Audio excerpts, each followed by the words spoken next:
दोस्तों, आयोग के द्वारा यूपीपीसीएस की परीक्षा घोषित करने की संभावना जारी कर दी गई थी। आपको पता होगा कि मई के मध्य में एग्ज़ाम होने की पूरी संभावना है। इस तरह से देखा जाए तो अब आपके पास 2 महीने हैं, लेकिन आप इसे 2 महीने न मान के मोटा-माटी 50 दिन ही मानिए, क्योंकि आपको बीच में कहीं न कहीं कोई न कोई काम पड़ सकता है या कुछ ऐसे भी दिन हो सकते हैं जब आपकी तबीयत खराब हो या आपकी पढ़ाई ना हो, भगवान ना करे ऐसा हो, लेकिन अगर ऐसा होता है तो आप मोटा-माटी 50 दिन मान के चलिए और इन 50 दिनों की एक परफेक्ट स्ट्रेटजी बनाइए कि आपको पढ़ाई कैसे करनी है, कैसे सारे सब्जेक्ट रिवाइज़ करने हैं, कैसे पूरा करंट रिवाइज़ करना है। ऐसा माना जाता है कि पिछले लगभग 1 साल का, 1 वर्ष का करंट जो है अफ़ेयर पीसीएस परीक्षा में पूछा जाता है, लेकिन हमारी टीम ने जो एनालिसिस किया हुआ है, उसमें ये पता चला है कि 30 से 35 क्वेश्चन जो पूछे जाते हैं, उनमें से 25 क्वेश्चन, एवरेज 25 क्वेश्चन लास्ट के 6 महीने, 4 महीने से ही पूछे जाते हैं। कुछ क्वेश्चन 5-6 क्वेश्चन, 7 क्वेश्चन ऐसे होते हैं, जो उसके पहले से पूछे, वो भी ज़्यादा पहले से नहीं। आप 8 महीने का करंट भी बहुत अच्छे से कवर कर लेते हैं, तो शायद ही 1-2 क्वेश्चन आपका छूटेगा करंट में। और हमने पिछले 1 साल के करंट अफेयर लगातार अभी तक 400 जो टॉपिक हैं, उनमें कवर कर लिए हुए।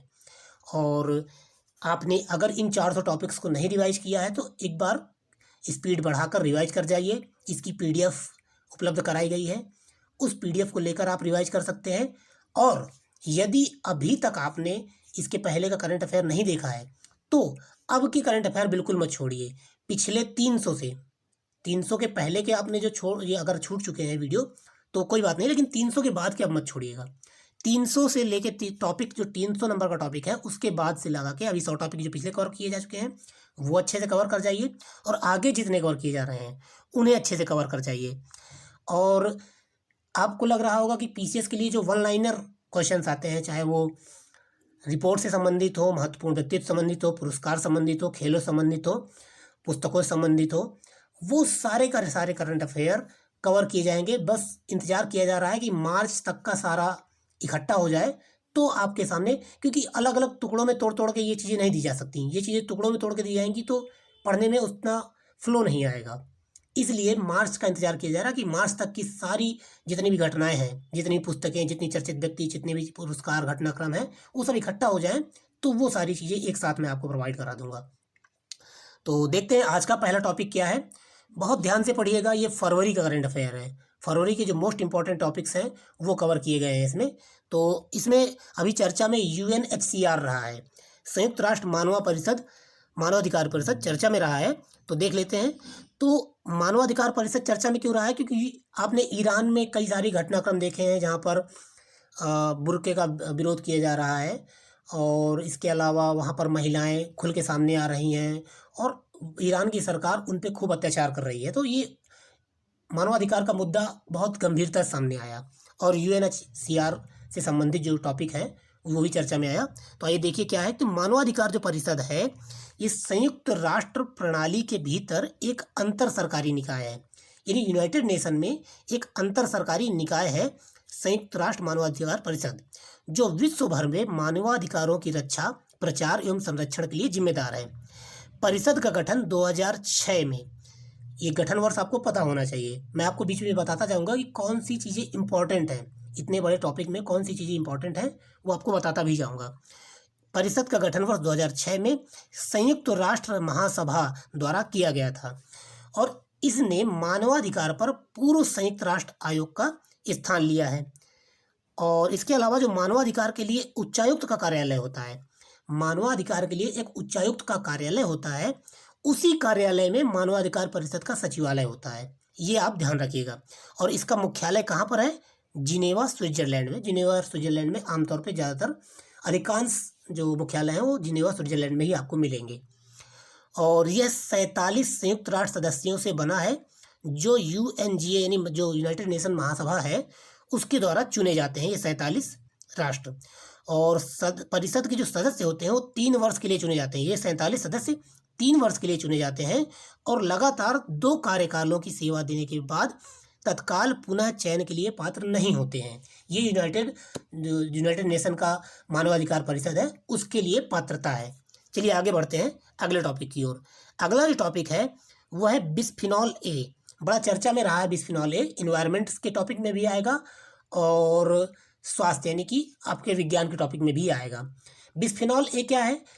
जितना भी प्लास्टिक होता है, प्लास्टिक में इसका उपयोग किया जाता है, और जब प्लास्टिक गलती है ना, गर्म होती है, तो इससे एक द्रव रिश्ता है, वो है बिस्फिनॉल ए। और ये मानव स्वास्थ्य के लिए बहुत हानिकारक है। प्लास्टिक पॉल्यूशन से आपको बिस्फिनॉल ए इसलिए याद रखना है, सीधे सीधे पूछा जाएगा बिस्फिनॉल ए चर्चा में रहा है, इसका संबंध किससे है? तो बिस्फिनॉल ए जो है, इसका संबंध प्लास्टिक प्रदूषण से है। तो आइए देख लेते हैं किस तरह से इसका संबंध है। तो अभी हाल ही में क्या हुआ है कि प्लास्टिक की बोतलों में उपयोग किए जाने वाला हानिकारक रसायन बिस्फिनॉल ए चर्चा में है। क्यों? क्योंकि बिस्फिनॉल ए, जिसे बीपीए यानी पॉलीकार्बोनेटेड प्लास्टिक और एपॉक्सी रेजिन में उपयोग होने वाला एक रसायन है। जो बिस्फिनॉल ए है, ये पॉलीकार्बोनेटेड प्लास्टिक और एपॉक्सी रेजिन में उपयोग होने वाला एक रसायन है, और यह विशेष रूप से पानी की बोतलों, बच्चों की जो दूध पीने की बोतलें होती हैं, और खाद्य कंटेनरों में पाया जाता है। और जो बिस्फिनॉल ए है, यह औद्योगिक बहिस्रावों और डिस्चार्ज लीचेट्स के माध्यम से सतह के मीठे जल को भी दूषित करता है। जो जितनी फैक्ट्रियाँ होती हैं, उनसे जो औद्योगिक कचरा निकलता है, वो जब गर्म होता है, गलता है, तो उससे जो एक लिक्विड रिश्ता है, वो रिसकर हमारी जमीन के अंदर सोख लेता है।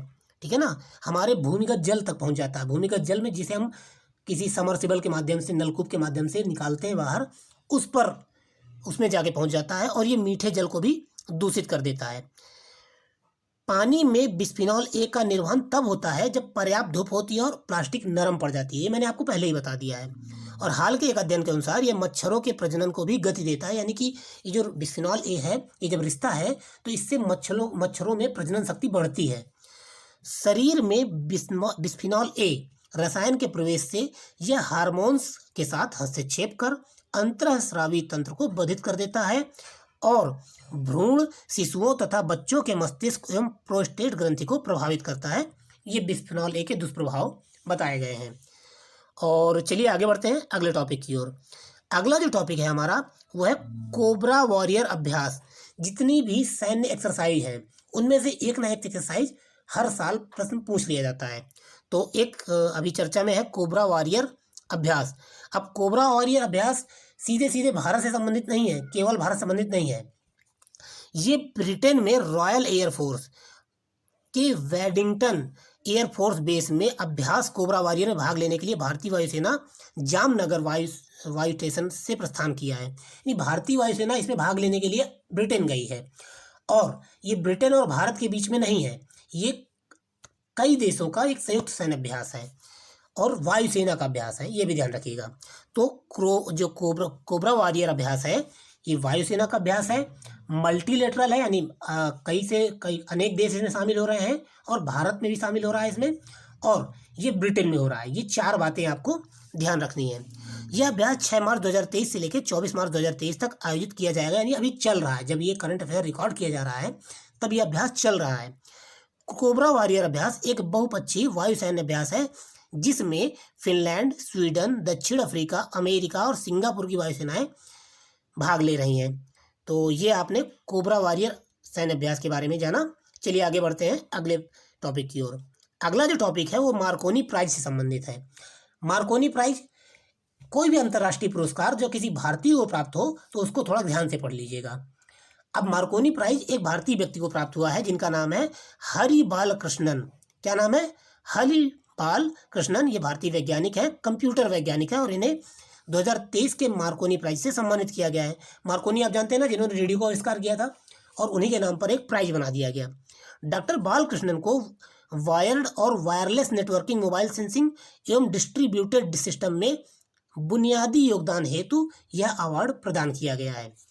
यानी कि wireless network, mobile sensing, distributed system, इन सब में जितनी भी संचार प्रौद्योगिकी है, आप उसके लिए, संचार प्रौद्योगिकी के लिए इन्हें ये पुरस्कार प्रदान किया गया है। मार्कोनी प्राइज कंप्यूटर वैज्ञानिकों हेतु एक शीर्ष सम्मान है। यानी जैसे कि आपने फिजिक्स, केमिस्ट्री वगैरह में नोबेल सुना है, और इसके पत्रकारिता में आपने पुलित्ज़र सुना है, और समाज सेवा में आपने कई सारे पुरस्कार सुने, तो वैसे ही मार्कोनी पुरस्कार कंप्यूटर के क्षेत्र में दिया जाने वाला सबसे बड़ा पुरस्कार माना जाता है। और इसे अमेरिका स्थित मार्कोनी फाउंडेशन द्वारा प्रदान किया जाता है। यह उन लोगों को दिया जाता है जो उन्नत सूचना और संचार प्रौद्योगिकी के माध्यम से डिजिटल समावेशिता बढ़ाने में महत्वपूर्ण योगदान प्रदान करते हैं। तो चलिए आगे बढ़ते हैं अगले टॉपिक की ओर। अगला टॉपिक है भारतीय विधि आयोग। क्या है भारतीय विधि आयोग? अभी भारतीय विधि आयोग चर्चा क्यों में है? ये पॉलिटी का टॉपिक है और विधि आयोग पर सवाल कई बार पूछे जा चुके हैं। हाल ही में केंद्रीय मंत्रिमंडल ने 22वें विधि आयोग के कार्यकाल को 1.5 वर्ष के लिए बढ़ा दिया है। यानी अभी कौन सा विधि आयोग मतलब चर्चा में है? तो ये 22वां विधि आयोग है, ठीक है ना। और इसे 1.5 वर्ष के लिए बढ़ा दिया गया है। इसका कार्यकाल समाप्त होने वाला था, इसे 1.5 वर्ष के लिए बढ़ा। और विधि आयोग क्या करता है? उन कानूनों की पहचान करने के लिए अनिवार्य है जो अब प्रासंगिक नहीं है और उन्हें निरस्त करने की सिफारिश करते हैं। क्या होता है कि आज़ादी के बाद जितने भी कानून बने हैं या आज़ादी के पहले जो कानून बने हैं, उनमें से कुछ ऐसे भी कानून हैं जो वर्तमान परिदृश्य में प्रासंगिक नहीं होते हैं और अब उन जो कानूनों को निरस्त कर दिया जाना चाहिए। यानी अब कानून से उनको आईपीसी या सीआरपीसी से बाहर कर देना चाहिए। लेकिन अभी भी वो कानून बने हुए हैं, जैसे कि सेक्शन 124, ठीक है ना। ये देशद्रोह का मामला है। ये गांधी जी पे भी ये लग चुका था एक एक्ट, और आज भी ये एक्ट जारी है। तो इस पे कई बार सवाल उठ चुके हैं कि इसे हटा देना चाहिए। इसी प्रकार बहुत से ऐसे कानून होते हैं जो अब प्रासंगिक नहीं है वर्तमान परिदृश्य में, उन्हें हटाया जाना चाहिए। तो इसकी सिफारिश विधि आयोग करता है। विधि आयोग पूरे कानूनों की बार बार समीक्षा करता है और फिर इसके बाद सलाह देता है कि ये कानून हटा देने चाहिए। और जो विधि आयोग है उसके जो पैनल का कार्यकाल है वो 31 अगस्त 2024 तक बढ़ा दिया गया है। यानी कि जो वर्तमान विधि आयोग है, 22वां विधि आयोग है, अब ये 31 अगस्त 2024 तक काम करेगा। यह भी अनिवार्य है कि नए कानून को लागू करने का सुझाव दिया जाए जो निदेशक सिद्धांतों को लागू करने तथा संविधान की प्रस्तावना में निर्धारित उद्देश्यों को प्राप्त करने के लिए आवश्यक हो। यानी कि विधि आयोग का यह भी कार्य है कि नीति निर्देशक तत्वों में जो कानून हैं, जो अनुच्छेद हैं, उन पर कानून बनाया जाए ताकि लोगों की भलाई के लिए अधिक से अधिक काम किया जा सके। तो ये विधि आयोग सलाह देता है सरकार को कि आप इस नीति निर्देशक का अनुच्छेद पे कानून बनाइए। इसके अलावा भारत का जो विधि आयोग है वो समय समय पर भारत सरकार द्वारा गठित एक गैर संवैधानिक निकाय है। इस पे सवाल बनने की बहुत अधिक संभावना है। क्यों? क्योंकि संवैधानिक संस्थाओं और गैर संवैधानिक संस्थाओं पे सवाल पूछे जाते हैं। आपको 4 ऑप्शन दे दिए जाते हैं, निम्न में से कौन एक संवैधानिक संस्था है, या फिर पूछा जाता है निम्न में से कौन एक गैर संवैधानिक संस्था है। तो इस पे सवाल बनता है। और विधि आयोग आपको नाम से लगता होगा अरे यार ये तो संवैधानिक संस्था है, नहीं, ये गैर संवैधानिक संस्था है, ठीक है। संविधान में इसका कहीं पर जिक्र नहीं है। और पहला विधि आयोग कब गठित किया गया था? ये गठित किया गया था 1834 में, 1833 के चार्टर अधिनियम द्वारा। 1833 का चार्टर अधिनियम आया था, उसमें विधि आयोग के गठन की बात की गई थी और पहला विधि आयोग गठित किया गया था और लॉर्ड मैकाले को इसका अध्यक्ष बनाया गया था। ये हिस्ट्री में कई बार सवाल पूछा जा चुका है कि प्रथम विधि आयोग के अध्यक्ष कौन थे? तो लॉर्ड मैकाले प्रथम विधि आयोग का अध्यक्ष थे, ठीक है। और इसके अलावा जब भारत आज़ाद हुआ तब पहला विधि आयोग कब गठित किया गया था? तो आज़ाद भारत का पहला विधि आयोग 1955 ईस्वी में 3 वर्ष के लिए गठित किया गया था। ये भी आप ध्यान रखिएगा। चलिए आगे बढ़ते हैं अगले टॉपिक की ओर। अगला हमारा टॉपिक है खजुराहो में G20 की बैठक। यहाँ पर G20 की मेन बैठक नहीं है, ये सांस्कृतिक जो मंत्री हैं या सांस्कृतिक कार्यान्वयन करने के लिए जो लोग निर्धारित किए गए हैं G20 के, उन लोगों की बैठक है। तो G20 की भारत अध्यक्षता कर रहा है, ये आप सब जान रहे हैं। 2023 में भारत को G20 की अध्यक्षता मिली हुई है और बहुत बड़े बड़े प्रोग्राम किए जा रहे हैं। तो भारत की अध्यक्षता में सांस्कृतिक कार्य समूह की पहली बैठक मध्य प्रदेश के खजुराहो में हुई है। यानी सांस्कृतिक कार्य समूह जो G20 के सभी देशों के सांस्कृतिक कार्य समूह के लोग हैं, उनकी बैठक कई जगह पर होगी और उनमें से पहली बैठक कहाँ हुई है? खजुराहो में, मध्य प्रदेश के खजुराहो में। बैठक की अध्यक्षता केंद्रीय संस्कृति एवं पर्यटन मंत्री ने की है और बैठक के पहले दिन पद्मश्री से सम्मानित नेक राम जी, जिन्हें मिलेट्समैन मतलब मोटा अनाज से संबंधित एक व्यक्ति हैं, जिन्हें मिलेट्समैन कहा जाता है, जो मोटे अनाज को बहुत प्रोत्साहित करते हैं। इनका नाम है पद्मश्री नेक राम जी। अब यहाँ पर एक सवाल आपसे बन जाता है कि भारत में, अब चूंकि 2023 को यूनाइटेड नेशन ने मिलेट्स ईयर घोषित किया है, मोटा अनाज वर्ष घोषित किया है, तो ये भी इंपॉर्टेंट हो जाता है कि भारत में किन्हें मिलेट्समैन के नाम से जाना जाता है। तो पद्मश्री से सम्मानित व्यक्ति नेक राम जी, इन्हें मिलेट्समैन के नाम से जाना जाता है। तो मिलेट्समैन को मिलेट्समैन को नाम, इनको जो है अंतर्राष्ट्रीय पोषक अनाज वर्ष 2023 बनाने के लिए आमंत्रित किया गया है। ठीक है। अब खजुराहो के मंदिर के बारे में भी आप थोड़ा सा जान लीजिए, क्योंकि खजुराहो के मंदिर में ये बैठक हुई है। तो जो खजुराहो के मंदिर हैं वो 950 से 1050 ईस्वी के बीच में चंदेल राजवंश के द्वारा शासनकाल में बनवाए गए थे। ये सवाल बहुत बार पूछा गया है कि खजुराहो के मंदिरों का निर्माण किन शासकों ने करवाया है, तो चंदेल शासकों ने इनका निर्माण करवाया था। ये बात आपको पता होनी चाहिए। वर्तमान में यहाँ केवल 20 मंदिर शेष बचे हैं। ठीक है ना, बहुत सारे मंदिर बनवाए गए थे लेकिन 20 मंदिर शेष बचे हैं, और 3 अलग अलग श्रेणियों में ये बटे हुए हैं, और जिनमें 2 धर्मों संबंधित मंदिर हैं, एक जैन मंदिर है कुछ, और कुछ हिंदू मंदिर हैं। तो ये आपने जाना।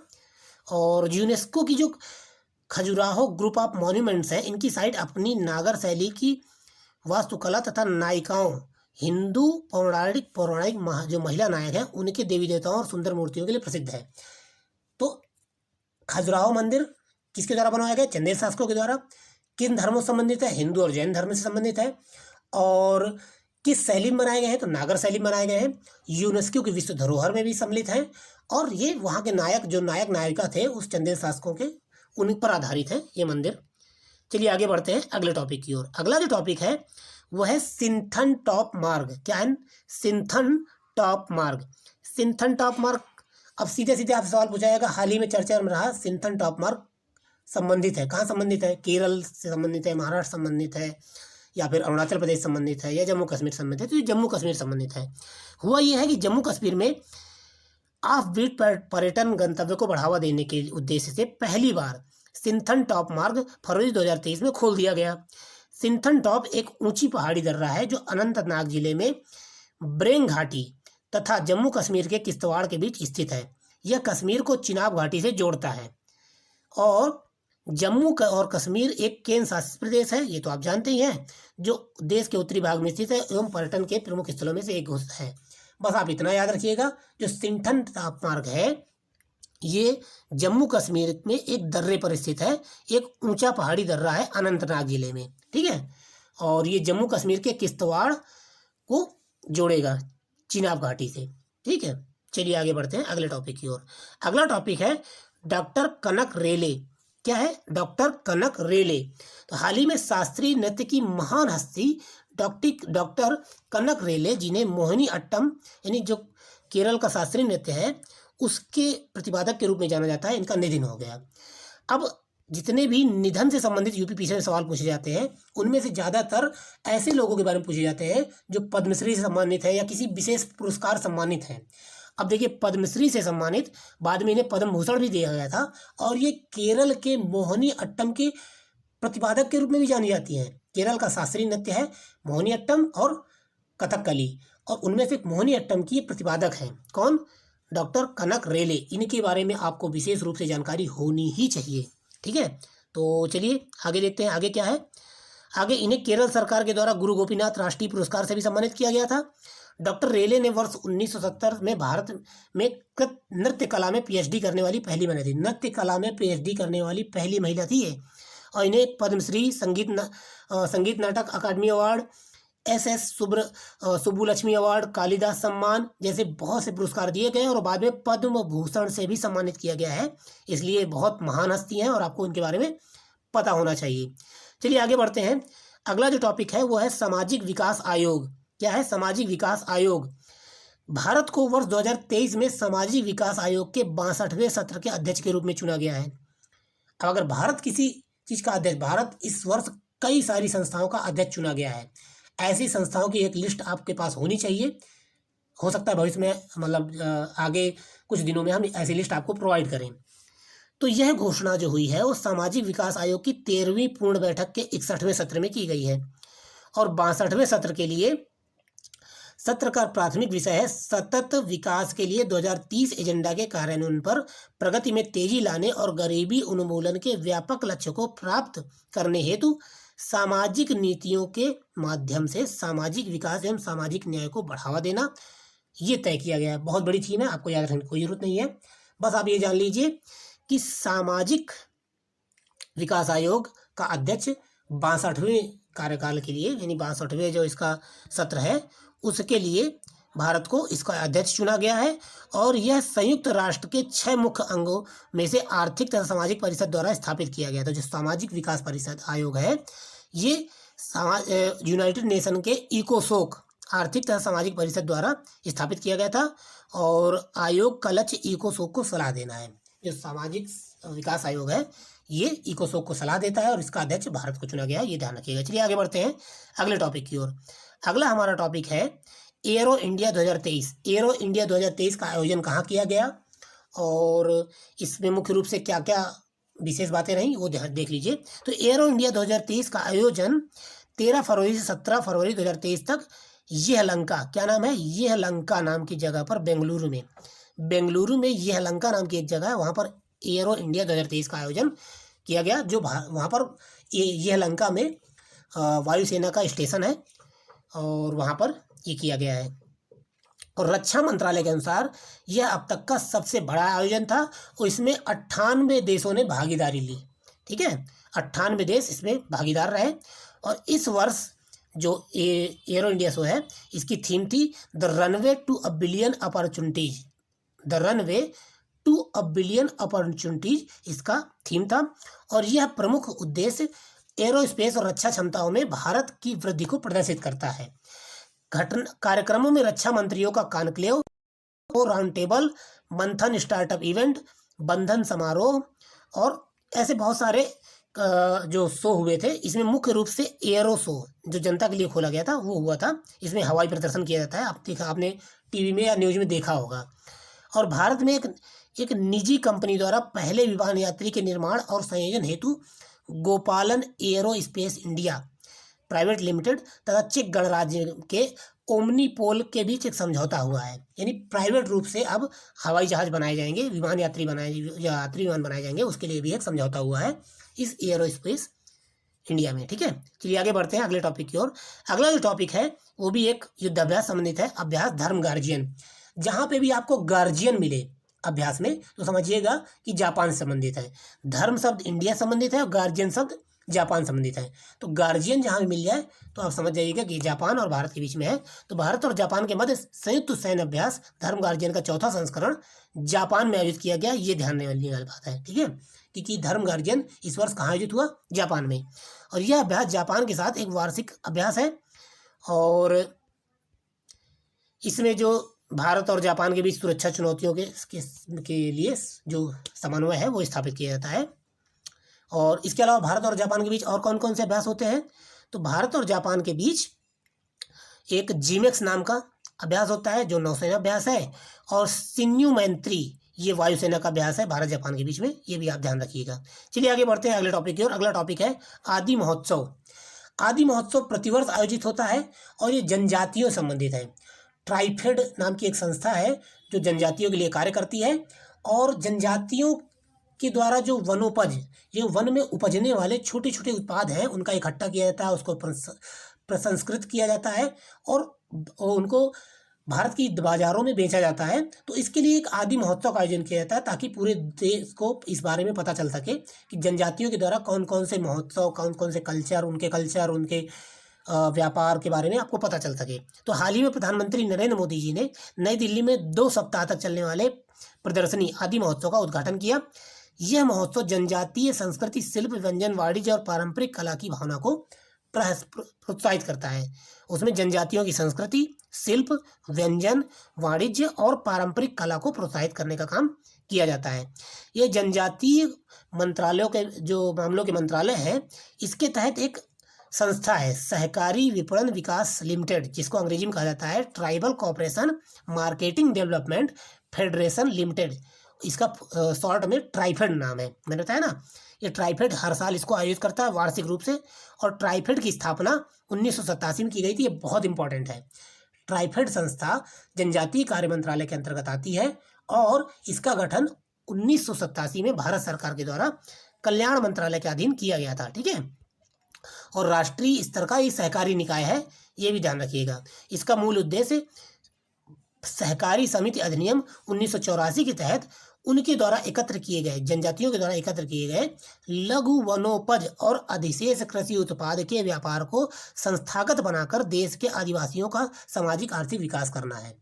तो आपने ट्राइफेड के बारे में जाना, आपने आदि महोत्सव के बारे में जाना, ये दोनों इंपॉर्टेंट है, याद रखिएगा। आगे बढ़ते हैं, अगला जो टॉपिक है वो है धारा 2023। धारा 2023 एक बिल्कुल नया सा वर्ड है और आपसे सीधे सीधे प्रश्न पूछा जाएगा, हाल ही में चर्चा में रहा धारा 2023 किससे संबंधित है। तो धारा 2023, अब धारा मतलब नदी की धारा, ये थोड़ा सा आपको मैं कोरिलेट करने के लिए बता रहा हूँ, नदी की धारा। तो ये एक प्रकार से नदियों में अबाध जो नदियाँ बहना है, नदियों की धारा को अबाध बहते रहने के से संबंधित है। हाल ही में राष्ट्रीय स्वच्छ गंगा मिशन ने national institute of urban affairs के सहयोग से रिवर सिटीज अलायंस यानी नदियों के किनारे जितने शहर हैं उनका एक संगठन, उनका एक समूह बनाया जाएगा। इनके सदस्यों की वार्षिक बैठक driving holistic action for urban river का आयोजन किया गया। यानी कि नदियों के किनारे जितने जो शहर बसे हैं उनका एक संगठन है, उन संगठन के जो सदस्य हैं उनकी एक बैठक की गई। किस नाम से? Driving holistic action for urban river, इस नाम से इसका आयोजन किया गया और इसे धारा 2023 नाम दिया गया। ठीक है, धारा का फुल फॉर्म क्या है? Driving holistic action for urban river, ये धारा का फुल फॉर्म है और इसका आयोजन 2023 में स्थानीय जल निकायों के प्रबंधन पर साथ मिलकर समझने और समाधानों पर चर्चा करने हेतु एक मंच प्रदान करेगा। धारा 2024 जो है वो मध्य प्रदेश के ग्वालियर में आयोजित किया जाएगा और ये बात ध्यान रखिए, धारा 2023 का भी आयोजन हाल ही में किया गया है और धारा 2024 का आयोजन ग्वालियर मध्य प्रदेश में किया जाएगा, ये भी इसमें बता दिया गया है। अब इसका अगला टॉपिक है राष्ट्रीय विज्ञान दिवस 2023।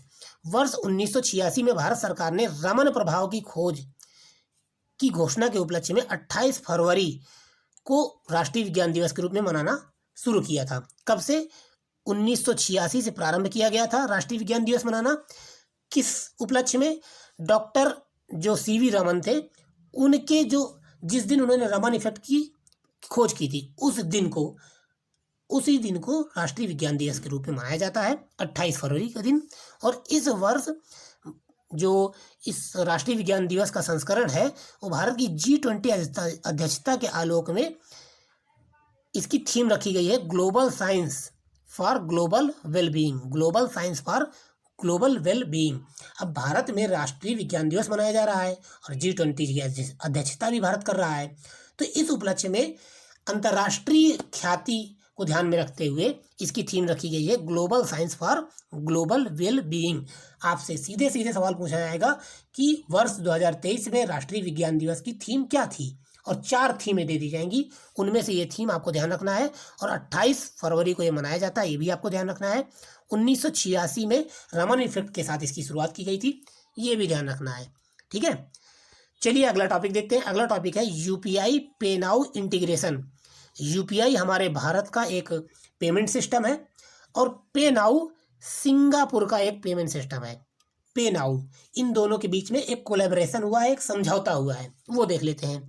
तो हाल ही में भारत के यूनिफाइड पेमेंट इंटरफेस यूपीआई और सिंगापुर के पे नाउ, उन दोनों देशों के मध्य तीव्र गति से प्रेषण यानी कि एक स्थान से एक देश से दूसरे देश में पैसा पहुंचाने को तेजी लाने के लिए इस समझौते को सुनिश्चित किया गया है। दोनों के बीच एक एकीकृत समझौता सुनिश्चित किया गया है।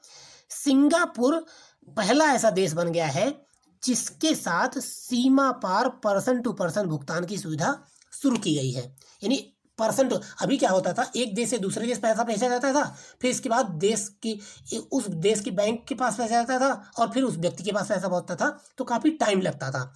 लेकिन अब जब यूपीआई और पे नाउ ये दोनों आपस में कोलैबोरेशन कर लेंगे तो एक व्यक्ति भारत में बैठकर सीधे सिंगापुर में बैठे व्यक्ति को पैसा भेज सकेगा, पर्सन टू पर्सन पैसा भेजा जा सकेगा, ये आप ध्यान रखिएगा।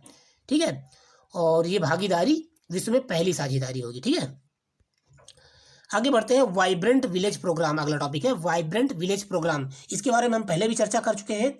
ये जो भारत के सीमा पर स्थित जो राज्य हैं, उन राज्यों में सीमाओं पर जो गांव हैं उनका विकास किया जा रहा है, ताकि सीमा पर स्थित कभी कॉन्फ्लिक्ट हो जाए, कभी युद्ध की स्थिति आ जाए, तो हमें अधिक से अधिक सहायता मिल सके और उन गांवों के विकास से देश की जो पहचान है सीमा पर, वो भी अलग ही बनेगी। तो अभी हुआ यह है कि हाल ही में केंद्रीय मंत्रिमंडल ने आईटीबीपी भारत तिब्बत सीमा पुलिस के साथ नई बटालियनों के गठन को मंजूरी दे दी है।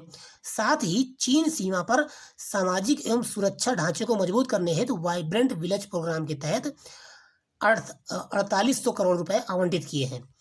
वाइब्रेंट विलेज प्रोग्राम को बढ़ावा देने के लिए 4800 रुपए आवंटित किए गए हैं और आईटीबीपी की 7 नई बटालियन के गठन की मंजूरी प्रदान कर दी गई है। और आईटीबीपी जो है वो कहाँ पर काम करती है? वो भारत चीन सीमा पर काम करती है, ये भी आप ध्यान रखिएगा। भारत नेपाल सीमा के बीच कौन काम करती है? तो ये एसएसबी काम करती है, सशस्त्र सीमा बल।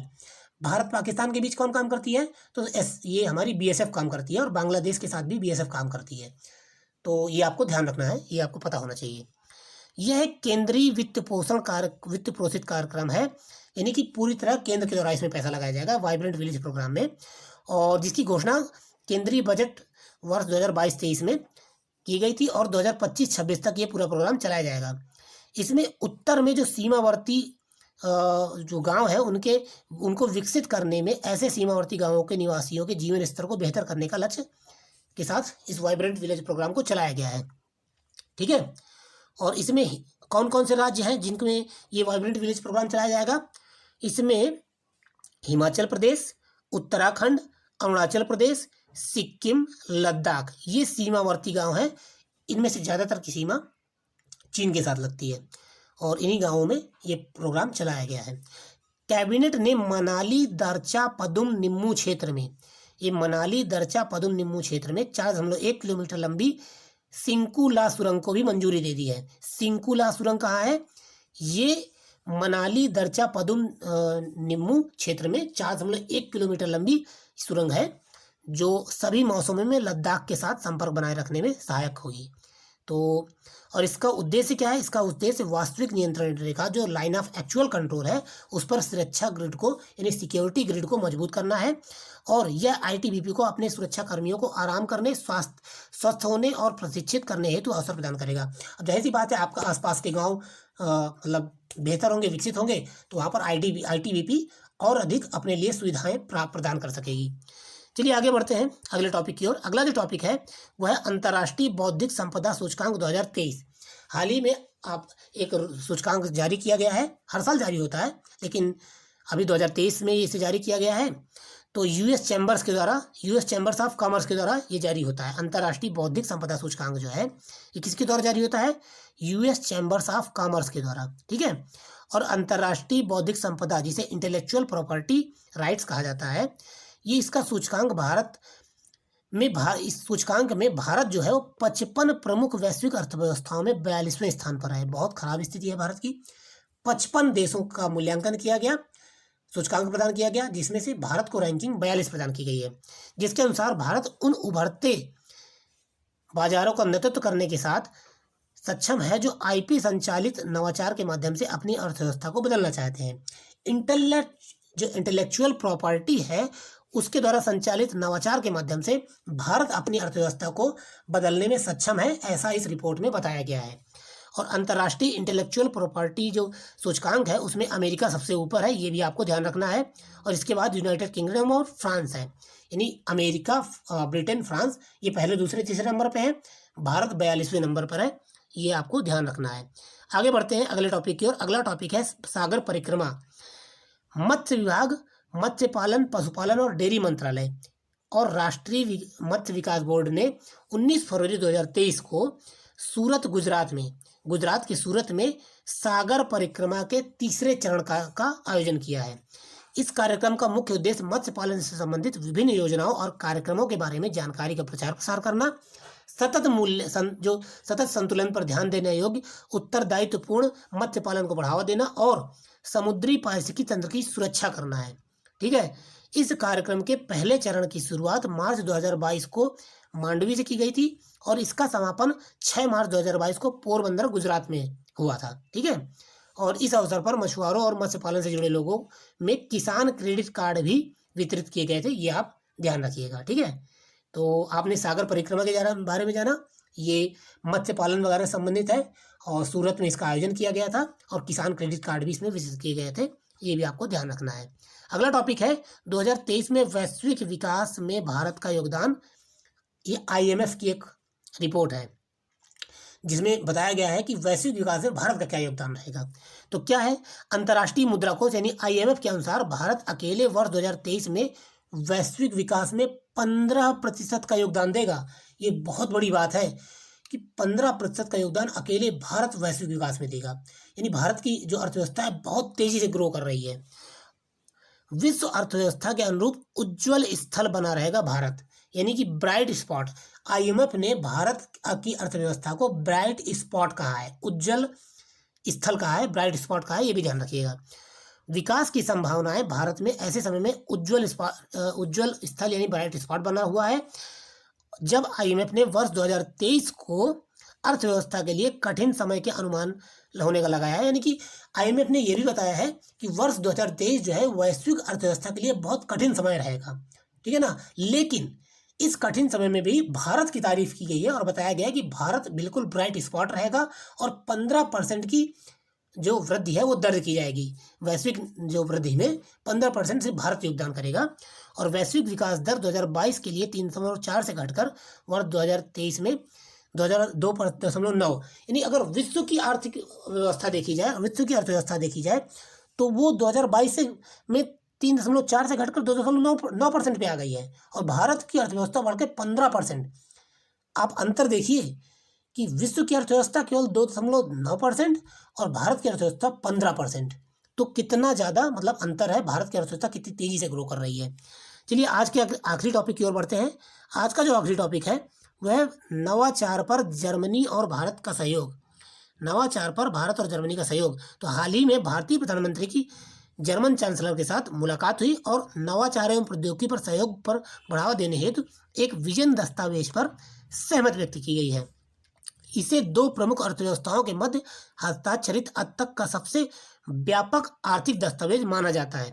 यह उद्योगों के मध्य संबंधों को गहरा करने और आर्टिफिशियल इंटेलिजेंस, जो अब 5G के बाद 6G आने वाला है, ऐसी तकनीक, एक आर्टिफिशियल इंटेलिजेंस यानी AI पर बात हुई है और आगे जो 6वां संस्करण आ रहा है 6G 5G के बाद, उस पर भी चर्चा हुई है। तो ये आज के टॉपिक रहे। आज के 20 टॉपिक यहीं पे कवर किए जा रहे हैं। इन टॉपिक्स को अच्छे से पढ़िए, इन्हीं से सवाल पूछे जाएंगे क्योंकि फरवरी देख लीजिएगा, एग्जाम के बाद मैं अभी से गारंटी ले रहा हूँ, एग्जाम के बाद मैं पूरे पेपर का एनालिसिस करूँगा और आप देखेंगे कि फरवरी और मार्च से सबसे ज़्यादा सवाल आएंगे। ठीक है, चलिए आगे बढ़ते हैं। मिलते हैं अगले टॉपिक में, अगले पार्ट में। धन्यवाद। तो दोस्तों आगे बढ़ते हैं हमारे अगले टॉपिक की ओर। हमारा आज का अगला टॉपिक है मारबर्ग वायरस। क्या है मारबर्ग वायरस? और मारबर्ग वायरस में ये अभी हाल ही में हुआ ये है कि मध्य अफ्रीका के भूमध्य रेखीय गिनी में मारबर्ग वायरस के प्रकोप की पुष्टि की गई है। ठीक है, और WHO ने इसकी पुष्टि की है, विश्व स्वास्थ्य संगठन ने। और WHO के अनुसार मारबर्ग वायरस जो है ये अत्यधिक संक्रामक है और इसके कारण रक्तस्रावी बुखार होता है। रक्तस्रावी बुखार मतलब एक ऐसा बुखार जिसमें रक्त जो है बहने लगता है, पूरे शरीर में ब्लीडिंग होने लगती है। यह तेज बुखार गंभीर सिरदर्द और चिंताजनक अस्वस्थता के कारण आकस्मिक रूप से शुरू होता है और इस वायरस से संक्रमित होने वाले प्रत्येक जो 100 में से लोग हैं, मतलब अगर 100 लोग इस वायरस से संक्रमित होते हैं तो उसमें से 88 लोग मतलब डेथ हो जाती है, 88 लोगों की, यानी 88% इसकी मोर्टालिटी रेट है इस वायरस की। और ये जो वायरस है ये फूट चमगादड़ से लोगों में फैलता है और संक्रमित लोगों के शारीरिक जो तरल पदार्थ हैं, जैसे नाक से बहने वाला जो तरल है या फिर छींक से निकलने वाले जो तरल लिक्विड हैं, उनकी वजह से लोगों से एक इंसान से दूसरे इंसान में ये मारबर्ग वायरस फैलता है। तो बस आपको ये जानना है कि मध्य अफ्रीका में फैला हुआ एक रोग है मारबर्ग वायरस और वायरल डिजीज है और बहुत तेजी से फैलता है और मतलब डेथ रेट बहुत ज़्यादा है इसका। ठीक है, तो चलिए आगे बढ़ते हैं अपने अगले टॉपिक की ओर। हमारा जो अगला टॉपिक है वो है एम पॉक्स। क्या है? M pox. और एम पॉक्स क्या है? एक्चुअली एम पॉक्स वही है जिसके बारे में हम पहले भी पढ़ चुके हैं, मंकी पॉक्स। ठीक है, लेकिन अभी WHO ने डिसाइड किया है कि एम पॉक्स यानी मंकी पॉक्स का नाम बदलकर एम पॉक्स कर दिया जाएगा। WHO ने इसके वैश्विक जोखिम का मूल्यांकन मध्यम रूप में किया। मतलब WHO ने अब ये कह दिया है कि मंकी पॉक्स बहुत ज़्यादा खतरनाक नहीं है और बहुत ही मतलब इतना भी नहीं है कि आपको इसको सीरियस ना ले। ये मध्यम प्रकृति का है। और यह भी घोषणा की है कि इस बीमारी को मंकी पॉक्स की बजाय एम पॉक्स के रूप में संदर्भित करना है। हो सकता है कि इस नाम बदलने के पीछे कारण ये हो कि इससे जो बंदरों के प्रति आपके मन में घृणा भाव या बंदरों के प्रति एक उपेक्षा की भावना ना आ जाए लोगों में, इसलिए इसमें मंकी पॉक्स से मंकी शब्द हटा गया और इसको एम पॉक्स कर दिया गया है। ठीक है, मंकी पॉक्स एक जूनोटिक वायरल डिजीज है। जूनोटिक वायरल डिजीज क्या होता है? ऐसे डिजीज या ऐसे वायरल डिजीज जो जानवरों से इंसानों में फैलते हैं, इन्हें जूनोटिक डिजीज कहते हैं। ठीक है, तो ये भी जानवरों से इंसानों में फैलने वाला जूनोटिक वायरल डिजीज है, जिसके लक्षण चेचक के समान होते हैं, लेकिन यह कम संक्रामक है। यानी इसमें लक्षण तो चेचक समान, चेचक में कैसे लक्षण होते हैं? छोटे छोटे फफोले निकल आते हैं पूरे शरीर में, वैसे ही लक्षण एमपॉक्स में भी दिखते हैं, लेकिन ये संक्रामक कम है। चेचक बहुत तेजी से फैलता है, लेकिन ये उतनी तेजी से नहीं फैलता है, एमपॉक्स या मंकी पॉक्स।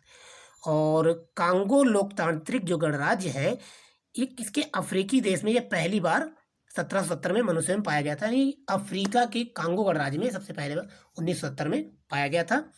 और जो चेचक के उन्मूलन के लिए जो टीका इस्तेमाल किया जाता है, वो एमपॉक्स में भी सुरक्षा प्रदान करता है। इसलिए जो चेचक के टीके जिन्होंने लगवाए हैं, उनमें मंकी पॉक्स या एमपॉक्स होने की संभावनाएं कम है।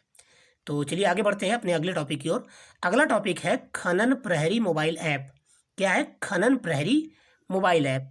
भारत सरकार ने अनाधिकृत कोयला खनन गतिविधियों की सूचना देने के लिए, यानी अगर किसी कोयला खदान में अनाधिकृत रूप से, यानी कोई गैर कानूनी तरीके से कोयले का खनन कर रहा है और कोई व्यक्ति उसे देख लेता है, तो अगर वो सरकार को सूचना देना चाहे तो उस सूचना देने के लिए सरकार ने खनन प्रहरी नामक एक मोबाइल ऐप और एक वेबसाइट को मतलब डेवलप किया है। ये कोयला खदान निगरानी और प्रबंधन प्रणाली लॉन्च की गई है। यह मोबाइल ऐप कोयला मंत्रालय द्वारा विकसित किया गया है। ये तो खैर आसान सी बात है। और यह नागरिकों को घटना स्थल के भू टैग की तस्वीरों तथा टेक्स्ट के रूप में सूचना का उपयोग करके अवैध कोयला खनन की घटनाओं के बारे में रिपोर्ट करने में सक्षम है। यानी अगर आप किसी को अवैध कोयला खनन करते हुए देखते हैं, तो आप इस ऐप की मदद से सरकार को या कोयला मंत्रालय को सूचित कर सकते हैं, टैग कर सकते हैं फोटो खींच के। ठीक है, चलिए आगे बढ़ते हैं अपने अगले टॉपिक की ओर। अगला टॉपिक है एपीडा। अभी हाल ही में एपीडा चर्चा में रहा है। एपीडा एक संस्था है जो कृषि मंत्रालय के अधीन आता है, जो भारत में कृषि आयात और निर्यात पर निगरानी और सहायता करता है। ठीक है, तो इसके बारे में आइए जान लेते हैं। तो एपीडा जो है ये कृषि और प्रसंस्कृत खाद्य उत्पाद निर्यात विकास प्राधिकरण है। एपीडा का फुल फॉर्म क्या है? कृषि और प्रसंस्कृत खाद्य उत्पाद निर्यात विकास प्राधिकरण, ये एपीडा का फुल फॉर्म है। और इसका गठन कब किया गया था? तो संसद के एक अधिनियम के द्वारा 1986 में इसको स्थापित किया गया था। ये दो बातें आपको ध्यान रखना जरूरी है। यह वाणिज्य और उद्योग मंत्रालय के तहत कार्य करता है, यह भी महत्वपूर्ण है। ये कृषि मंत्रालय के अधीन नहीं है, माफ कीजिएगा मैंने गलत बताया, ये कृषि मंत्रालय के अधीन नहीं है, आपको ये पता होना चाहिए। ये वाणिज्य और उद्योग मंत्रालय के तहत काम करता है। एपीडा जो है ये वाणिज्य और उद्योग मंत्रालय के तहत कार्य करता है। कृषि जिन्सों यानी जो कृषि फसलें हैं, उनके निर्यात को बढ़ावा देने के लिए एपीडा को अधिकार प्राप्त है। यानी कि अगर जितनी भी कृषि फसलें हैं उनका देश से बाहर निर्यात करना है, तो एपीडा उसमें सहायता करती है और एपीडा को उसमें अधिकार प्राप्त है। इसके अतिरिक्त एपीडा को चीनी के आयात की निगरानी करने की भी जिम्मेदारी सौंपी गई है। होता यह है कि भारत में चीनी का उत्पादन बहुत ज़्यादा होता है, और अगर चीनी का आयात इसके बावजूद हुआ, हमारे यहाँ चीनी का उत्पादन बहुत ज़्यादा है, यानी भारत में पर्याप्त मात्रा में चीनी है, और इसके बावजूद यदि बाहर से चीनी का आयात होगा तो भारत में चीनी का दाम गिरने लगेगा, बहुत ज़्यादा गिरने लगेगा, और जो गन्ना किसान है उनको घाटा होने लगेगा। इसलिए एपीडा को इस बात की निगरानी भी करनी होती है कि चीनी का आयात ना होने पाए। और वोकल फॉर लोकल एक जो अभियान चलाया गया है, वोकल फॉर लोकल तथा आत्मनिर्भर भारत के विचारों के अनुरूप एपीडा स्थानीय रूप से जो जीआई टैग प्राप्त स्वदेशी जातीय कृषि उत्पादों के निर्यात को बढ़ावा देने पर ध्यान केंद्रित कर रहा है। मतलब कि वोकल फॉर लोकल एक जो अभियान चलाया गया था कि यानी कि अपने जो लोकल उत्पाद हैं उनका प्रयोग कीजिए, विदेशी और आयातित उत्पादों का कम से कम आप प्रयोग कीजिए। वो वोकल फॉर लोकल अभियान चलाया गया था इसी के लिए। तो एपीडा भी प्रयास कर रहा है कि भारत में जो कृषि उत्पाद हैं या प्रसंस्कृत कृषि उत्पाद हैं उनका प्रयोग भारत में किया जाए, भारत आत्मनिर्भर भारत बने। तो भारत में जिन उत्पादों को जीआई टैग प्राप्त है उनको भी मतलब बढ़ावा देने का काम करता है एपीडा। तो आपने एपीडा के बारे में जाना। चलिए आगे बढ़ते हैं अगले टॉपिक की ओर। हमारा अगला टॉपिक है महर्षि दयानंद सरस्वती जी की जयंती। महर्षि दयानंद सरस्वती जी के बारे में आपने हिस्ट्री में पढ़ा हुआ है, आपने आर्य समाज खूब पढ़ा है। तो ये आर्य समाज के संस्थापक हैं और इनकी जयंती अभी खास है। खास क्यों है? क्योंकि इनकी जयंती को 200 वर्ष पूरे हो चुके हैं और प्रधानमंत्री जी ने इस उपलक्ष्य में कुछ प्रोग्राम भी किए हुए हैं। तो इसमें क्या है कि उन्होंने लोग हाल ही में भारत के जो प्रधानमंत्री हैं उन्होंने महर्षि दयानंद सरस्वती की 200वीं जयंती के उपलक्ष्य में वर्ष भर चलने वाले 2 वर्षीय समारोह का उद्घाटन किया है। 2 वर्ष तक ये उद्घाटन समारोह चलेगा, मतलब ये समारोह चलेगा जिसका उद्घाटन प्रधानमंत्री जी ने किया है। और उन्होंने दयानंद सरस्वती जी के स्मरणोत्सव में यानी स्मरण के उत्सव में एक लोगो भी जारी किया है। और महर्षि दयानंद सरस्वती की जयंती प्रतिवर्ष मनाई जाती है, ये तो सब पता ही है। और कब मनाई जाती है? तो महर्षि दयानंद जी का जो जन्म है वो 12 फरवरी 1824 को टंकारा, गुजरात के टंकारा में एक ब्राह्मण परिवार में हुआ था। अब महर्षि दयानंद सरस्वती के बारे में आप थोड़ा सा जान लीजिए, क्योंकि इनकी 200वीं जयंती मनाई जा रही है, इसलिए इनसे संबंधित प्रश्न पूछे जाने की संभावना बहुत ज़्यादा है।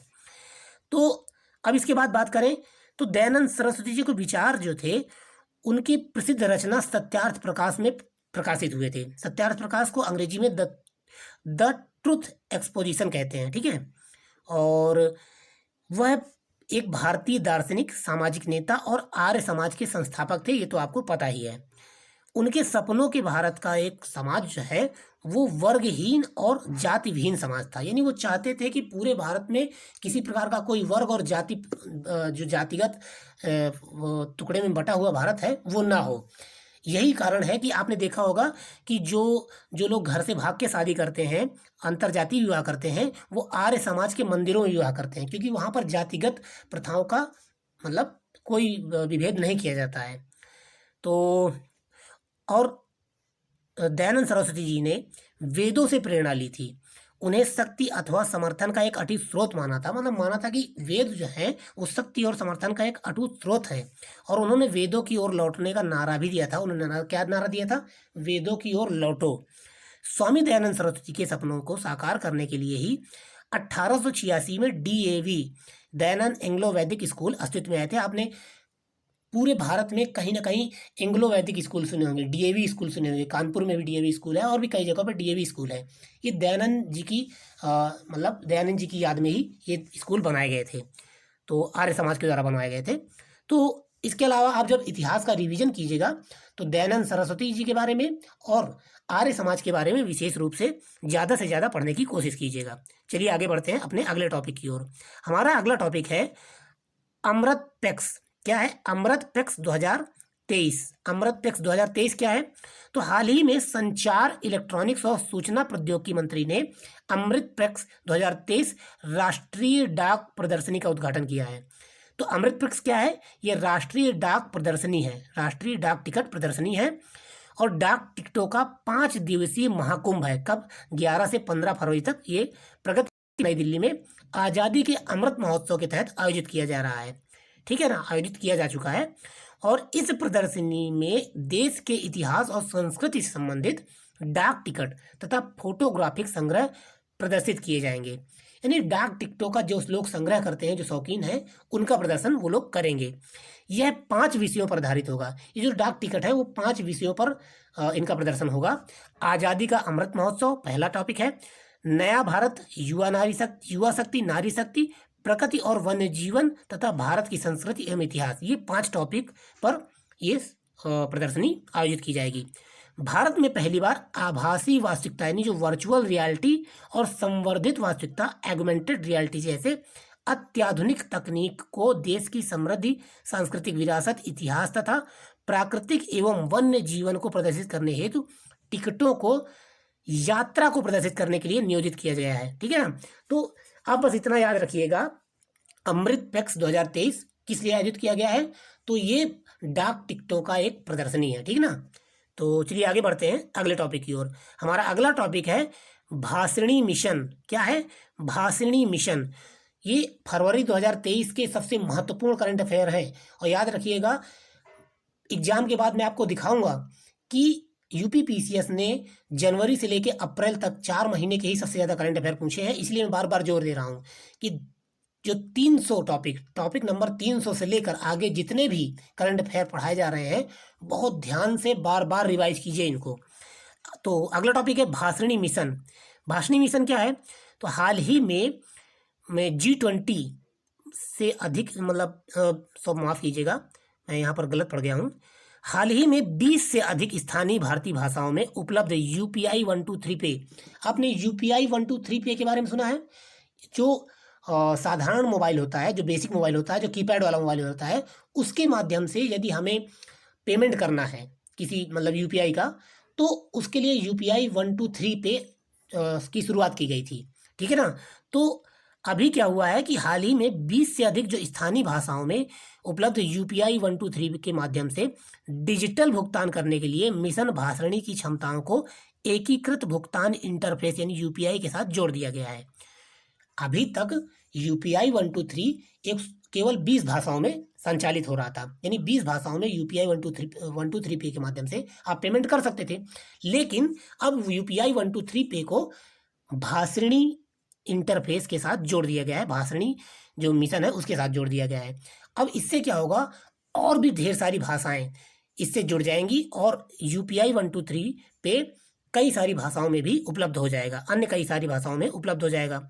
अब जो भाषिणी है, इसका उद्देश्य भाषा के लिए एक राष्ट्रीय डिजिटल मंच उपलब्ध कराना है, जिससे आर्टिफिशियल इंटेलिजेंस और अन्य उभरती हुई नेचुरल लैंग्वेज टेक्नोलॉजियों का उपयोग कर योगदानकर्ताओं, साझेदार संस्थाओं तथा नागरिकों का एक मिला जुला इकोसिस्टम विकसित करना है, जो भाषा की बाधाओं से परे एक आत्मनिर्भर भारत में सभी का डिजिटल समावेशन व डिजिटल सशक्तिकरण सुनिश्चित करेगा।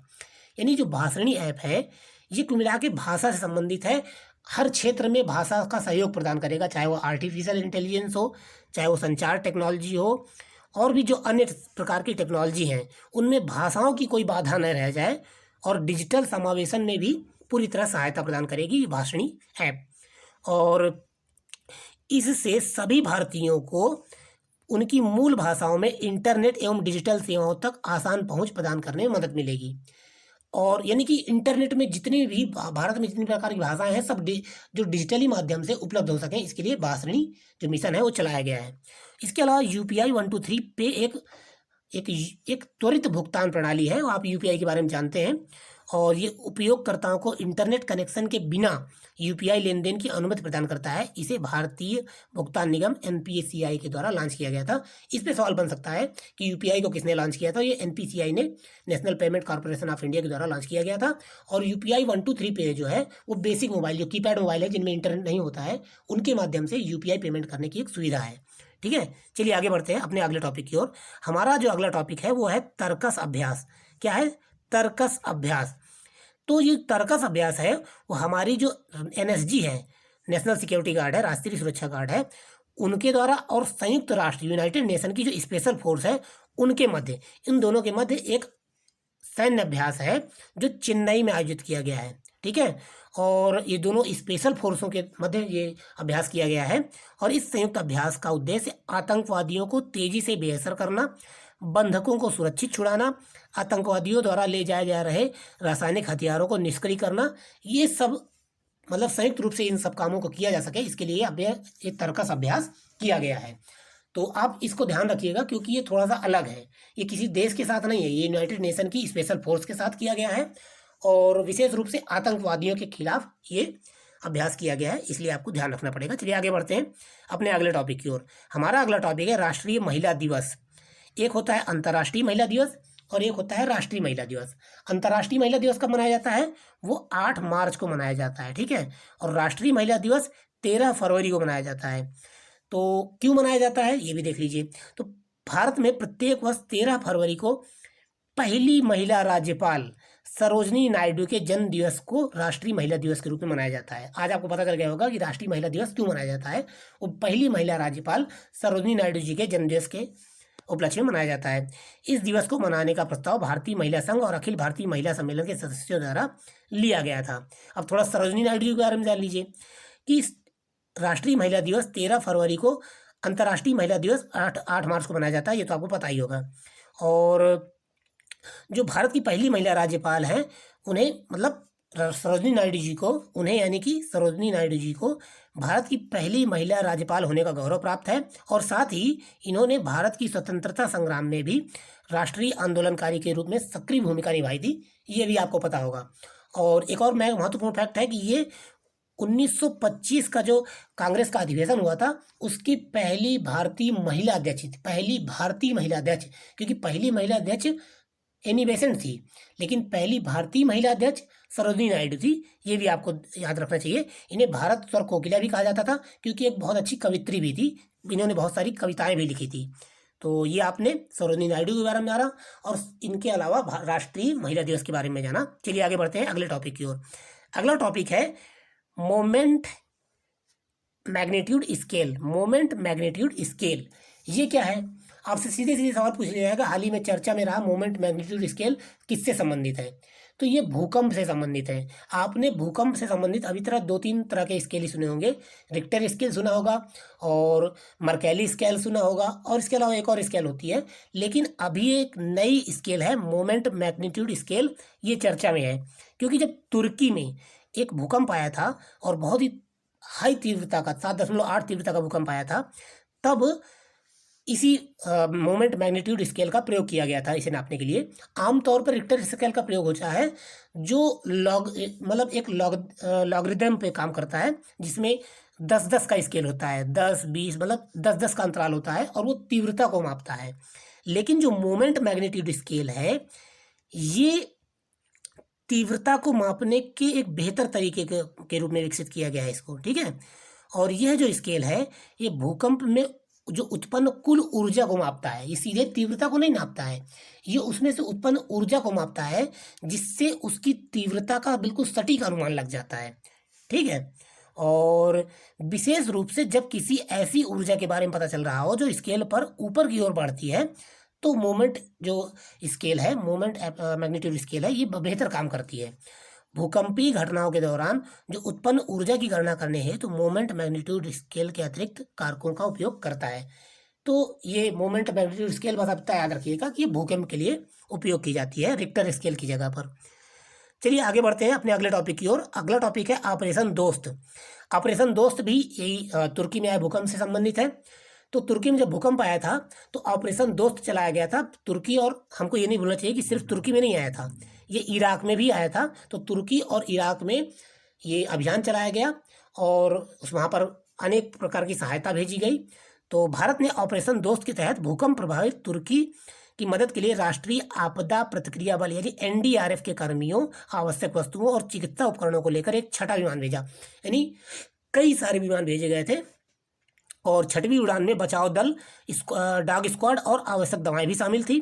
और ऑपरेशन दोस्त के तहत भारतीय सेना द्वारा तुर्की के हटाए प्रांत में, कौन से तुर्की के हटाए प्रांत में एक फील्ड अस्पताल स्थापित किया गया। भारत ने सीरिया में चिकित्सा आपूर्ति के साथ एक परिवहन विमान भी भेजा था। और 6 फरवरी 2023 को रिक्टर पैमाने पर 7.8 तीव्रता के भूकंप ने तुर्की और सीरिया को प्रभावित किया था। और इसके बाद कई जो है आफ्टर शॉट भी आए थे, मतलब कई प्रकार के झटके भी आए थे बाद में, जिससे दोनों देशों में भारी तबाही के साथ जानमाल की भारी क्षति और बुनियादी ढांचे को नुकसान पहुंचा था। ऑपरेशन दोस्त इस बात का प्रतीक है कि भारत तुर्की का एक मित्र है और दोनों देशों के बीच संबंधों को अधिक मजबूत करना चाहता है भारत। तो ऑपरेशन दोस्त आप याद रखिएगा, इराक और तुर्की में चलाया गया था।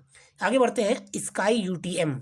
स्काई यूटीएम, इससे पहले हम एक बार चर्चा कर चुके हैं, लेकिन एक बार फिर से बता देता हूँ। स्काई यूटीएम हाल ही में केंद्रीय सड़क परिवहन और राजमार्ग मंत्री ने स्काई यूटीएम क्या है? एक मानव रहित यातायात प्रबंधन प्रणाली है। मानव रहित यातायात प्रबंधन प्रणाली है, इसका अनावरण किया है, जिसे दुनिया की सबसे अत्याधुनिक मानव रहित यातायात प्रबंधन प्रणाली के रूप में जाना जाता है। यह एक क्लाउड आधारित हवाई यातायात प्रबंधन प्रणाली है, जो मानव रहित हवाई यातायात को मानव युक्त विमानन हवाई क्षेत्र के साथ एकीकृत करती है। इसे हवाई क्षेत्र में सभी ड्रोन एवं अन्य एरियल मोबिलिटी ऑपरेटर्स को स्थिति जन्य जागरूकता, स्वायत्त नेविगेशन और जोखिम मूल्यांकन एवं यातायात प्रबंधन करने हेतु ये बनाया गया है। यह मानव रहित हवाई जो वाहन यूएवी के संचालन के 255 से अधिक मापदंडों को कैप्चर करने और उसे ब्लैक बॉक्स में संग्रहित करता है, जो पूरी उड़ान का एक प्रकाशित व्यवस्थित विवरण है। तो आप बस स्काई यूटीएस के बारे में जान लीजिए, ये एक मानव रहित यातायात प्रबंधन प्रणाली है, इसे ध्यान रखिएगा, इतना ही काफ़ी है, क्योंकि पीसीएस में बस वन लाइनर फैक्ट ऐसे ही पूछे जाते हैं। अगला जो हमारा टॉपिक है वो है मिष्टी योजना। मिष्टी योजना चर्चा में इसलिए है क्योंकि ये अभी हाल ही में बजट में इसको घोषित किया गया है। तो हाल ही में वर्ष 2023 के बजट में केंद्रीय वित्त मंत्री द्वारा मिष्टी योजना, मिष्टी का फुल फॉर्म क्या है? Mangrove initiative for shoreline habitat and tangible income, इसको फुल फॉर्म है मिष्टी का, और योजना की घोषणा की गई है। इसका मुख्य उद्देश्य भारत के समुद्र तट के साथ साथ जो भारत के समुद्र तट है, ये भारत का समुद्र तट है और इसके किनारे किनारे यहीं तट में मैंग्रोव वन उगते हैं, मैंग्रोव झाड़ियाँ उगती हैं। तो इसका उद्देश्य भारत के समुद्र तट के साथ साथ लवणी भूमि पर मैंग्रोव वृक्षारोपण की सुविधा प्रदान करना है। जो लवणी भूमियाँ हैं, यानी जो सैलाइन पूरी भूमि होती है, उस पर मैंग्रोव वृक्षारोपण की सुविधा को प्रदान करना है। यह योजना मनरेगा और कैंपा फंड के अन्य स्रोतों के माध्यम से अभिसरण के माध्यम से चलाई जाएगी। यानी मनरेगा के तहत अब तटों पर मैंग्रोव जो झाड़ियां हैं उनको भी उगाया जाएगा। अब थोड़ा सा मैंग्रोव वन के बारे में जान लीजिए। तो मैंग्रोव जो है वो मैंग्रोव ही समुद्र में आने वाली जो सुनामी जैसे बड़े दुष्प्रभावों को रोकने में मदद करती है। होता ये है कि ये तट है और तट पर यहाँ पर मैंग्रोव झाड़ियाँ होती हैं और तेज़ी से जो लहरें आती हैं, इन लहरों को ये मैंग्रोव झाड़ियाँ अवशोषित कर लेती हैं, उनकी ऊर्जा को अवशोषित कर लेती हैं, जिससे बहुत अंदर तक प्रभाव नहीं डाल सकती हैं। ये जो सुनामी की लहरें हैं वो बहुत अधिक अंदर तक नहीं जा पाती हैं। तो मैंग्रोव इस प्रकार मदद करती हैं। मैंग्रोव कुल भारतीय भौगोलिक क्षेत्र का 0.15 हिस्सा कवर करते हैं और यह लगभग 4,975 वर्ग किलोमीटर में फैली हुई है। अकेले पश्चिम बंगाल राज्य में मैंग्रोव का 42.45% हिस्सा है। यहाँ पर कई सारे फैक्ट कवर हो गए हैं और मैंग्रोव पर सवाल आईएएस और पीसीएस में बहुत पूछे जाते हैं। तो भारत में मैंग्रोव का कितना हिस्सा है? तो 0.15% भारत का हिस्सा मैंग्रोव से ढका हुआ है और 4,975 वर्ग किलोमीटर में मैंग्रोव फैला हुआ है भारत में। और भारत में सबसे ज़्यादा मैंग्रोव किस राज्य में है? तो पश्चिम बंगाल में कुल मैंग्रोव का 42.45% पश्चिम बंगाल में है। और भारत में मैंग्रोव वन कहाँ कहाँ पाए जाते हैं? तो भारत में मैंग्रोव वन आंध्र प्रदेश, पश्चिम बंगाल, उड़ीसा, अंडमान निकोबार, गोवा, कर्नाटक, केरल, महाराष्ट्र और तमिलनाडु में पाए जाते हैं। अब थोड़ा सा मिष्टी योजना में ये जान लीजिए कि समुद्र तट के किनारे मैंग्रोव वनों की रक्षा करने में सहायक होती है और मैंग्रोव वृक्ष लवणीय जल के प्रति सहिष्णु होने के साथ साथ उष्णकटिबंधीय वर्षा वनों की तुलना में 4 गुना अधिक कार्बन पृथक्करण करने में सक्षम है। यानी कि जो मैंग्रोव वन होते हैं वो कार्बन को पृथक्कृत करते हैं, अवशोषण करते हैं। किसके अपेक्षा?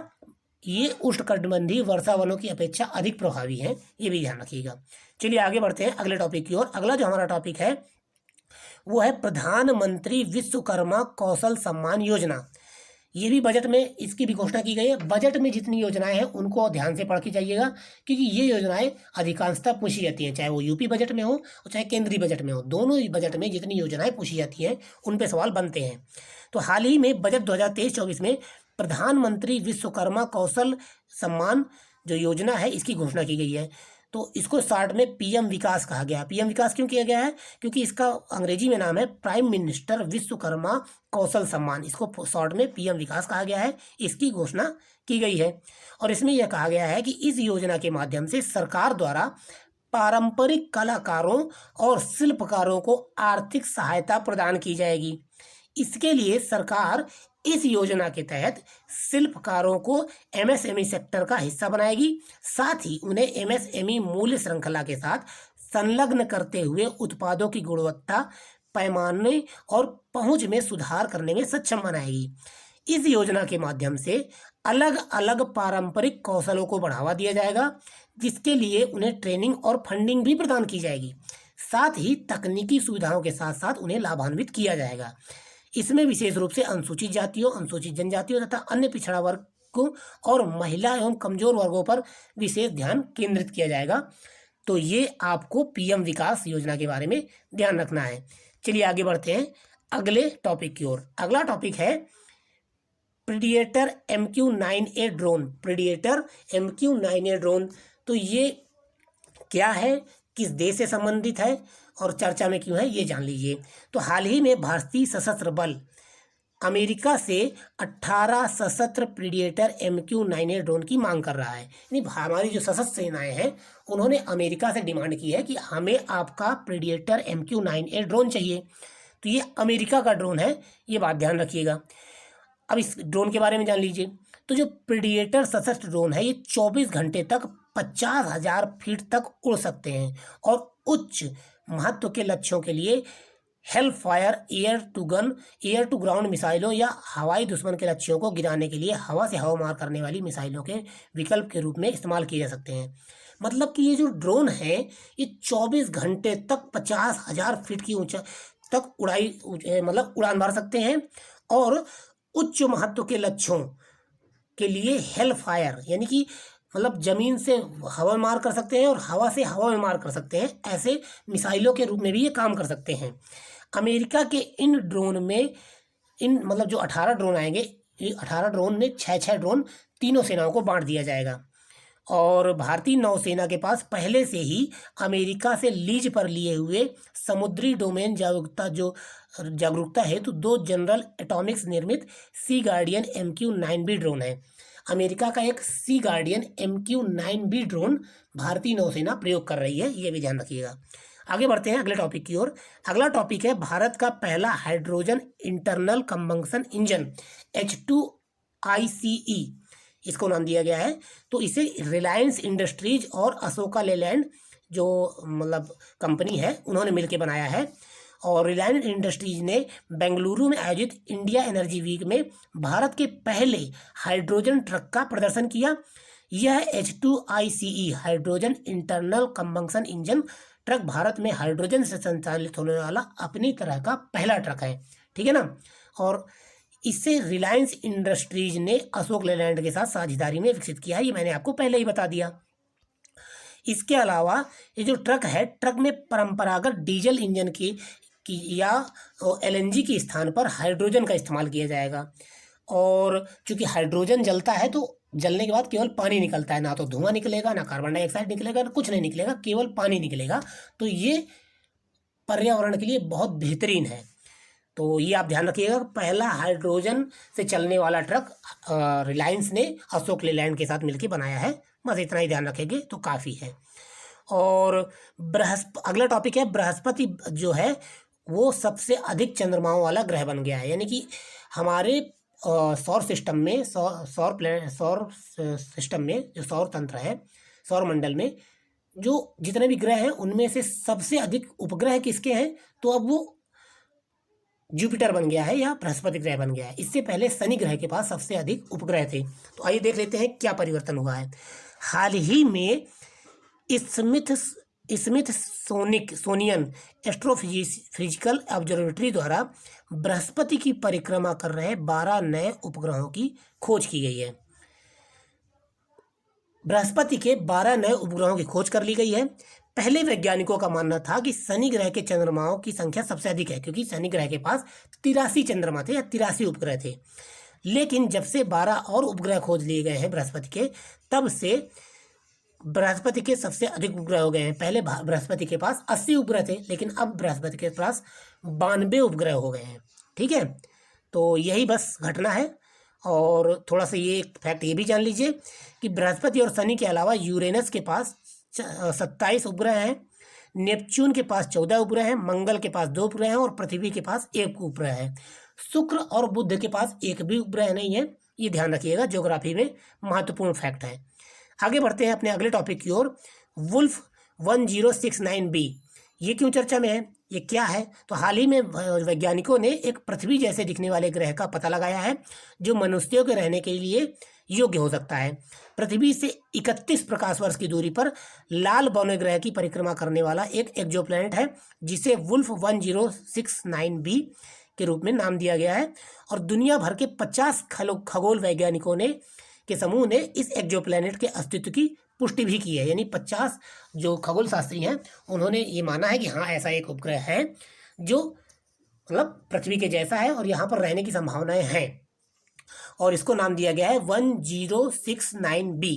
ठीक है, और जो पृथ्वी के द्रव्यमान से इसका जो द्रव्यमान है वो पृथ्वी के द्रव्यमान से 1.26 गुना ज़्यादा है और आकार में 1.08 गुना बड़ा भी है यह पृथ्वी से। ठीक है, तो आप बस इतना ध्यान रखिएगा 1069b क्या है, ये एक पृथ्वी जैसा एक एक्सोप्लैनेट है। चलिए आगे बढ़ते हैं अगले टॉपिक की ओर। हमारा अगला टॉपिक है ग्रैमी अवार्ड 2023। ग्रैमी अवार्ड क्या है? ग्रैमी अवार्ड संगीत के क्षेत्र में दिया जाने वाला नोबेल पुरस्कार है एक प्रकार का, यानी संगीत के क्षेत्र में सबसे बड़ा पुरस्कार ग्रैमी अवार्ड है। तो अभी क्यों चर्चा में है? क्योंकि अभी हाल ही में ग्रैमी अवार्ड प्रदान किए गए हैं। और तो हमारे लिए इम्पोर्टेंट क्यों है, भारत के लिए इम्पोर्टेंट क्यों है? क्योंकि एक भारतीय को प्राप्त हुआ है। जो भारतीय म्यूजिक कंपोजर रिकी केज को तीसरी बार ग्रैमी अवार्ड प्रदान किया गया है। भारत के एक म्यूजिक कंपोजर हैं, रिकी केज नाम है, इनको तीसरी बार ग्रैमी अवार्ड प्रदान किया गया है, इसलिए बहुत इंपॉर्टेंट है। रिकी केज को उनके एल्बम डिवाइन टाइड्स, इनके एल्बम का नाम क्या है? डिवाइन टाइड्स, इसके लिए अवार्ड से सम्मानित किया गया है।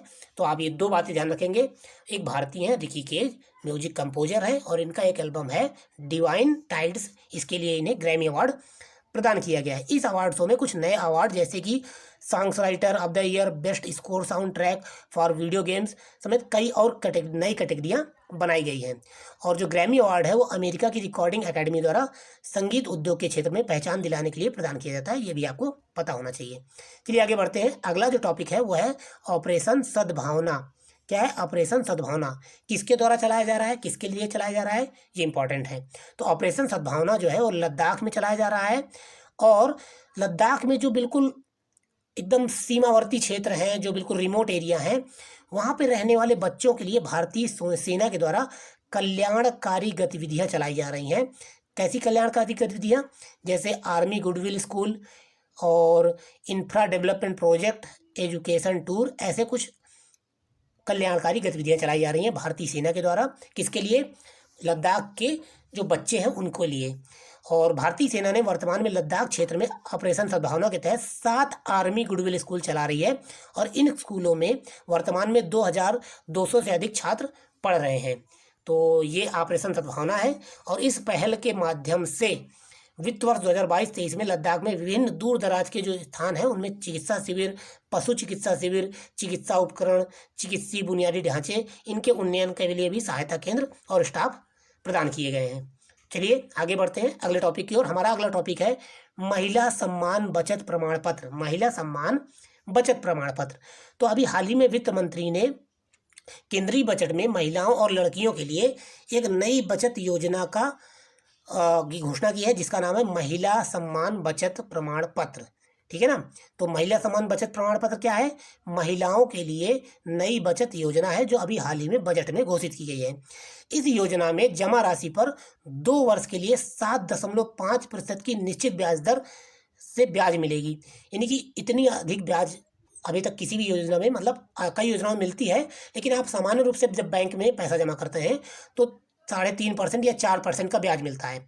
लेकिन यदि महिलाओं के द्वारा अगर इस योजना के तहत पैसा जमा किया गया तो उन्हें 7.5% की ब्याज मिलेगा अपनी जमा राशि पर।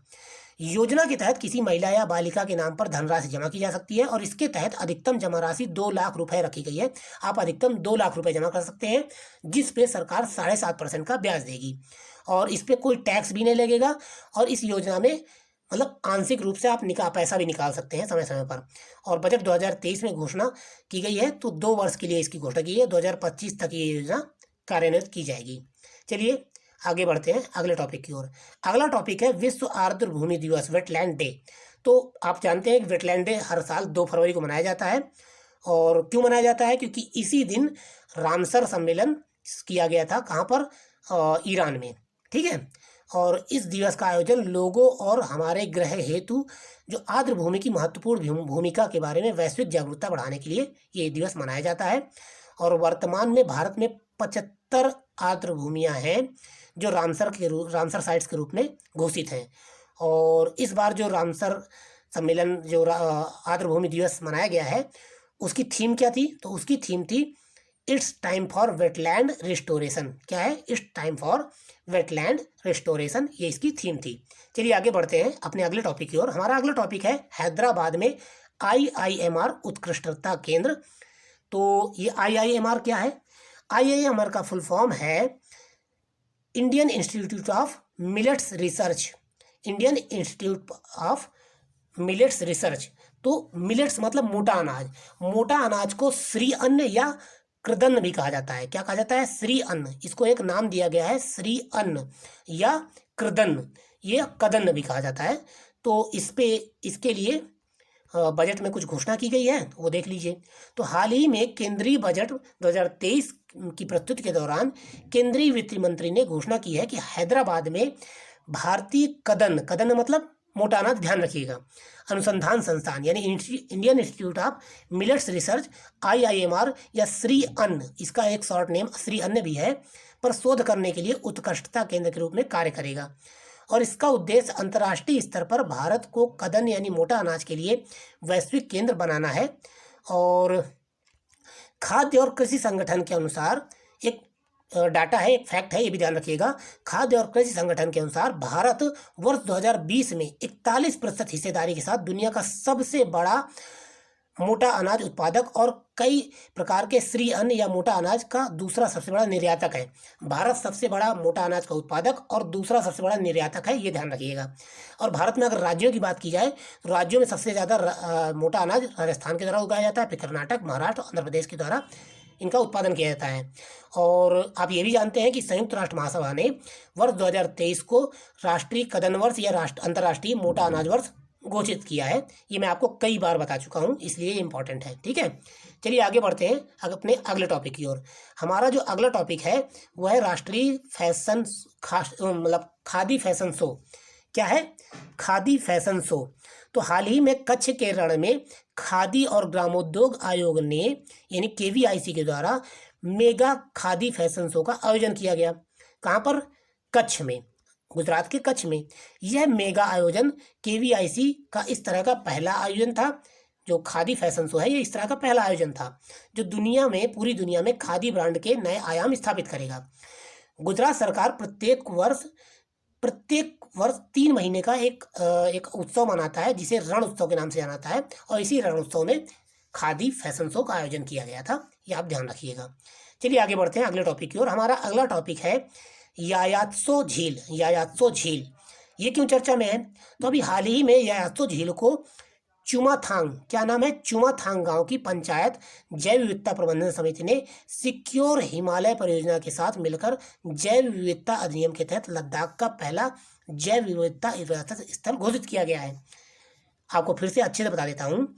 जो लद्दाख में चुमाथांग गांव की पंचायत है उसने सिक्योर हिमालय प्रोजेक्ट, एक सिक्योर हिमालय प्रोजेक्ट चलाया जा रहा है UNDP की सहायता से।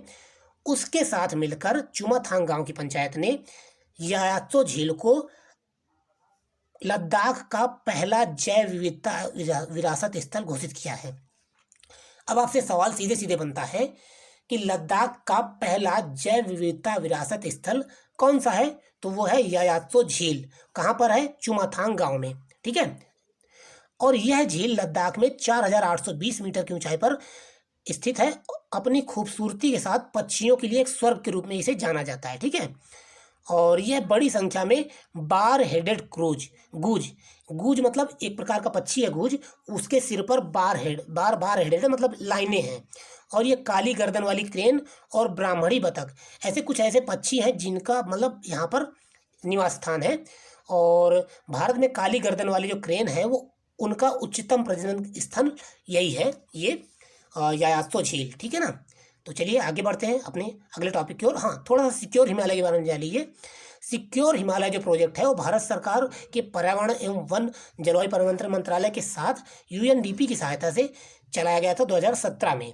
और ये 6 वर्षीय कार्यक्रम है, 2023 तक यानी इसी वर्ष तक ये सिक्योर हिमालय प्रोजेक्ट चलाया जाएगा। सिक्योर हिमालय प्रोजेक्ट मतलब ऐसे जो हिमालयी राज्य है वहाँ पर ये प्रोजेक्ट चलाया जा रहा है, जैसे हिमाचल प्रदेश, उत्तराखंड, अरुणाचल प्रदेश, सिक्किम, ऐसे राज्यों में ये प्रोजेक्ट चलाया जा रहा है। तो चलिए आगे बढ़ते हैं अपने अगले टॉपिक की ओर। हमारा अगला टॉपिक है विशाखापट्टनम। विशाखापट्टनम अभी चर्चा में क्यों? क्योंकि आंध्र प्रदेश की नई राजधानी के रूप में आंध्र प्रदेश ने इसे घोषित किया है। आंध्र प्रदेश ने अपनी नई राजधानी विशाखापट्टनम को बनाने के लिए घोषित किया हुआ है। तो हाल ही में आंध्र प्रदेश के मुख्यमंत्री ने घोषणा की है कि राज्य की नई राजधानी विशाखापट्टनम होगी। अविभाजित आंध्र प्रदेश की राजधानी हैदराबाद थी, चाहे पहले तेलंगाना और आंध्र प्रदेश एक ही राज्य थे, तो इनकी राजधानी थी हैदराबाद। लेकिन जब हैदराबाद अलग हो गया, वो तेलंगाना अलग हो गया आंध्र प्रदेश से, तो हैदराबाद तो तेलंगाना में है। तो कुछ समय तक आंध्र प्रदेश और हैदराबाद की राजधानी हैदराबाद ही रही, मतलब सम्मिलित रूप से रही। लेकिन आंध्र प्रदेश को अपनी अलग राजधानी बनानी है। तो 2020 में क्या हुआ था? 2020 में जो आंध्र प्रदेश विधानसभा है, आंध्र प्रदेश के विकेंद्रीकरण एवं सभी क्षेत्रों के समावेशी विकास के लिए एक विधेयक पास किया था। और इस विधेयक का उद्देश्य राज्य में 3 राजधानियां बनाना था। 2020 में आंध्र प्रदेश की विधायिका ने कहा, ये मतलब तय किया था कि राज्य की 3 राजधानियां होंगी। कौन कौन सी राजधानियां? विशाखापट्टनम में कार्यकारी राजधानी होगी, यानी कि वहाँ पर मुख्यमंत्री का कार्यालय होगा। अमरावती में विधायी राजधानी होगी, यानी कि अमरावती में इन्होंने अपनी विधायिका यानी विधानसभा बनाने का निर्णय लिया था। और कुरनूल में न्यायिक राजधानी, यानी कि कुरनूल में ये अपनी हाईकोर्ट स्थापित करना चाहते थे। ये 3 प्रकार की राजधानी बनाना चाहते थे। जैसा कि आप दक्षिण अफ्रीका देश में देख सकते हैं, वहाँ पर 3 राजधानियाँ अलग अलग हैं। माफ़ कीजिएगा, थोड़ा टेक्निकल फॉल्ट आ गया था। तो आंध्र प्रदेश ने 3 राजधानियाँ बनाने का निर्णय लिया था, और तीनों अलग अलग राजधानियां मैंने आपको बताया कि विशाखापट्टनम में कार्यकारी राजधानी, और अमरावती में विधायी राजधानी, और कुरनूल में न्यायिक राजधानी। लेकिन अभी हाल ही में क्या हुआ था कि वर्ष 2022 में आंध्र प्रदेश उच्च न्यायालय ने राज्य सरकार को एक निर्देश दिया कि अपनी राजधानी का निर्माण और विकास जल्दी ही करें, ठीक है ना। तो हालांकि अमरावती को विकसित करने हेतु भूमि देने वाले जो किसान हैं, मतलब उच्च न्यायालय ने, आंध्र प्रदेश के उच्च न्यायालय ने कह दिया था कि आप अमरावती का विकास जल्दी से जल्दी करें, ठीक है ना। यहाँ पर थोड़ी सी गलती है, अमरावती का विकास करने के लिए जल्दी से जल्दी कहा था। लेकिन अमरावती के जो किसान हैं उन्होंने मतलब विरोध किया अपनी ज़मीन देने से। तो ये मुद्दा सुप्रीम कोर्ट में गया, और सुप्रीम कोर्ट ने इस पर अभी रोक लगाई हुई है। तो हम अभी आंध्र प्रदेश ने घोषित कर दिया है कि हम अपनी राजधानी विशाखापट्टनम में बनाएंगे। तो चलिए आगे बढ़ते हैं अगले टॉपिक की ओर। अगला जो टॉपिक है वह यूनेस्को की विश्व धरोहर सूची में यूक्रेन का ओडेसा। क्या है? यूक्रेन का ओडेसा। तो हाल ही में विश्व धरोहर समिति ने यूक्रेन के काला सागर बंदरगाह शहर ओडेसा के ऐतिहासिक केंद्र को अपनी विश्व धरोहर स्थलों की सूची में शामिल करने का निर्णय लिया हुआ है कि, और यह निर्णय इस साइट के असाधारण सार्वभौमिक मूल्य और मानवता द्वारा इसे संरक्षित करने की जिम्मेदारी को चिन्हित करता है। और जो ओडेसा है यह एक ऐतिहासिक केंद्र के संकटग्रस्त वैश्विक धरोहर की सूची में अंकित किया गया है। तो ये आपको ध्यान रखना है, यूक्रेन के ओडेसा को मतलब यूनेस्को के विश्व धरोहर में शामिल किया गया है, ये बात ध्यान रखिएगा। चलिए आगे बढ़ते हैं अगले टॉपिक की ओर। अगला टॉपिक है प्रोजेक्ट एलोरा। क्या है प्रोजेक्ट एलोरा? प्रोजेक्ट एलोरा क्या है? प्रोजेक्ट एलोरा माइक्रोसॉफ्ट के द्वारा चलाया जा रहा है, और माइक्रोसॉफ्ट रिसर्च द्वारा भारत में अपना एक प्रोजेक्ट एलोरा के अंतर्गत दुर्लभ भारतीय भाषाओं को संरक्षित करने में मदद कर रहा है। कौन कौन सी दुर्लभ भारतीय भाषाएं? इसने 3 भारतीय भाषाओं को चुना है, जिसमें मुख्य रूप से गोंडी, मुंडारी और इंदू मिसमी, ये 3 भाषाएं माइक्रोसॉफ्ट के द्वारा चुनी गई हैं। इन 3 भाषाओं को विकसित किया जाएगा, और इन तीनों भाषाओं के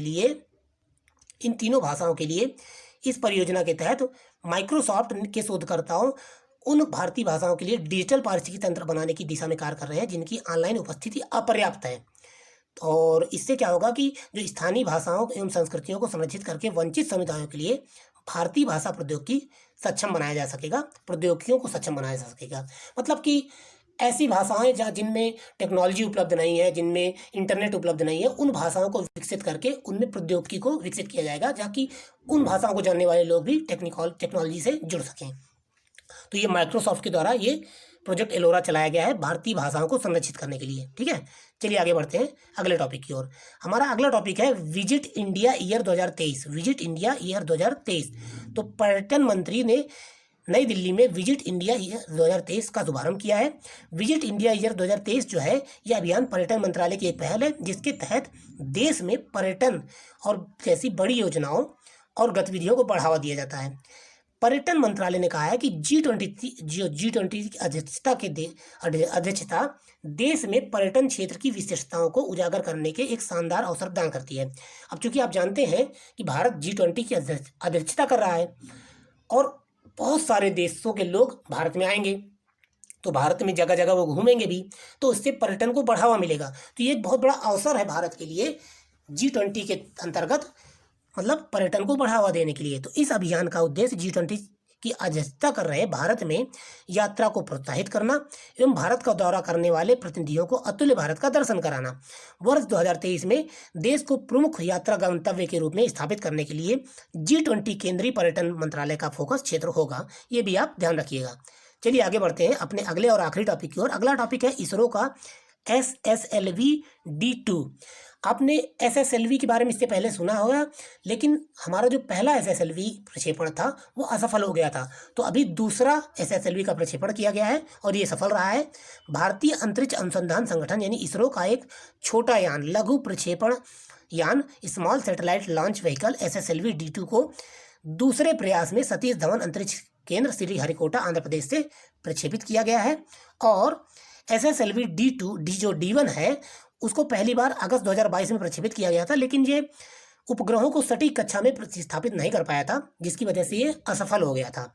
लेकिन इस बार उपकरण में संरचनात्मक परिवर्तन किए गए हैं, साथ ही चरण 2 हेतु पृथक्करण तंत्र में परिवर्तन के साथ ऑनबोर्ड सिस्टम के लिए तार्किक परिवर्तन किए गए हैं। SSLV D2 जो है वो इसरो के पृथ्वी अवलोकन उपग्रह EOS-07 और 2 सहयात्री उपग्रह जेनस 1 और आज़ादी सेट 2 को अंतरिक्ष में स्थापित करेगा। ये आपने जाना SSLV D2 के बारे में। और यहाँ से आज के 50 टॉपिक खत्म होते हैं और ये सबसे महत्वपूर्ण टॉपिक थे फरवरी के। इनको बार बार रिवाइज कीजिएगा। फरवरी, मार्च, अप्रैल, जनवरी, ये 4 महीने करंट पर बहुत इंपॉर्टेंट है। इनको बार बार पढ़िए, मैं बार बार कह रहा हूँ। धन्यवाद।